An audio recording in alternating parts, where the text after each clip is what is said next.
ಸಖತ್ ಖಾರ ಬಣ್ಣ ಮತ್ತು ರುಚಿ ಆಚಿ ಚಿಲ್ಲಿ ಪೌಡರ್. ದೆಹಲಿ ಕೆಂಪು ಕೋಟೆಯ ಬಳಿ ಕಾರು ಬ್ಲಾಸ್ಟ್ ಪ್ರಕರಣಕ್ಕೆ ಸಂಬಂಧಪಟ್ಟಂತೆ ಸದ್ಯ ಆರೋಪಿ ಫಾರೂಕ್ ಮನೆಯಲ್ಲಿ ಸೇನೆ ಪರಿಶೀಲನೆಯನ್ನ ನಡೆಸಿದೆ. ಜಮ್ಮು ಮತ್ತು ಕಾಶ್ಮೀರದ ನಿವಾಸಿಯಾಗಿರ್ತಕ್ಕಂಥ ಫಾರೂಕ್ ಈತ ಕೂಡ ಅಲ್-ಫಲಾಹ್ ವಿವಿಯಲ್ಲಿ ಪದವಿಯನ್ನ ಪಡೆದಿದ್ದ, ಹಾಗೆ ಭಯೋತ್ಪಾದಕ ಸಂಘಟನೆಯೊಂದಿಗೆ ಸಂಪರ್ಕವನ್ನ ಹೊಂದಿದ್ದ ಅನ್ನುವಂತ ಶಂಕೆ ವ್ಯಕ್ತವಾಗ್ತಾ ಇದೆ. ವಿಚಾರಣೆಯ ನಂತರ ಹಲವು ರಹಸ್ಯಗಳು ಬಹಿರಂಗವಾಗುವಂತ ಸಾಧ್ಯತೆಗಳಿವೆ. ಹಲವು ದಾಖಲೆಗಳನ್ನ ಈಗಾಗಲೇ ಸೇನಾ ಸಿಬ್ಬಂದಿಗಳು ವಶಕ್ಕೆ ಪಡೆದುಕೊಂಡಿದ್ದಾರೆ. ದೆಹಲಿ ಪೊಲೀಸರು ಜಿಎಸ್ ವೈದ್ಯಕೀಯ ಕಾಲೇಜಿನ ಸಹಾಯಕ ಪ್ರಾಧ್ಯಾಪಕ ಡಾಕ್ಟರ್ ಫಾರೂಕ್ ಅವರನ್ನ ಬಂಧಿಸಿದ್ದಾರೆ. ಸಹಾಯಕ ಪ್ರಾಧ್ಯಾಪಕರನ್ನ ವೈದ್ಯಕೀಯ ಕಾಲೇಜಿನ ಪ್ರಸೂತಿ ವಿಭಾಗಕ್ಕೆ ನಿಯೋಜನೆಯನ್ನ ಮಾಡಲಾಗಿರುತ್ತೆ.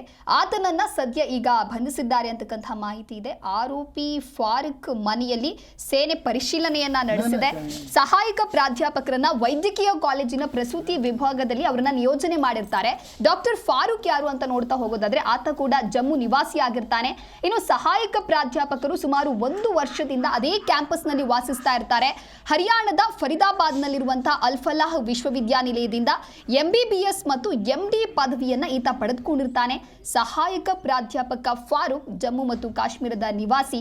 ಇವರಿಗೂ ಕೂಡ ಭಯೋತ್ಪಾದಕ ಸಂಘಟನೆಯೊಂದಿಗೆ ಸಂಪರ್ಕ ಇದೆ ಅನ್ನುವಂತ ಶಂಕೆ ಸದ್ಯ ವ್ಯಕ್ತವಾಗ್ತಾ ಇದೆ.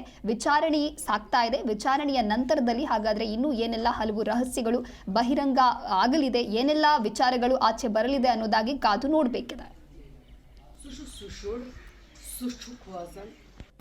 ना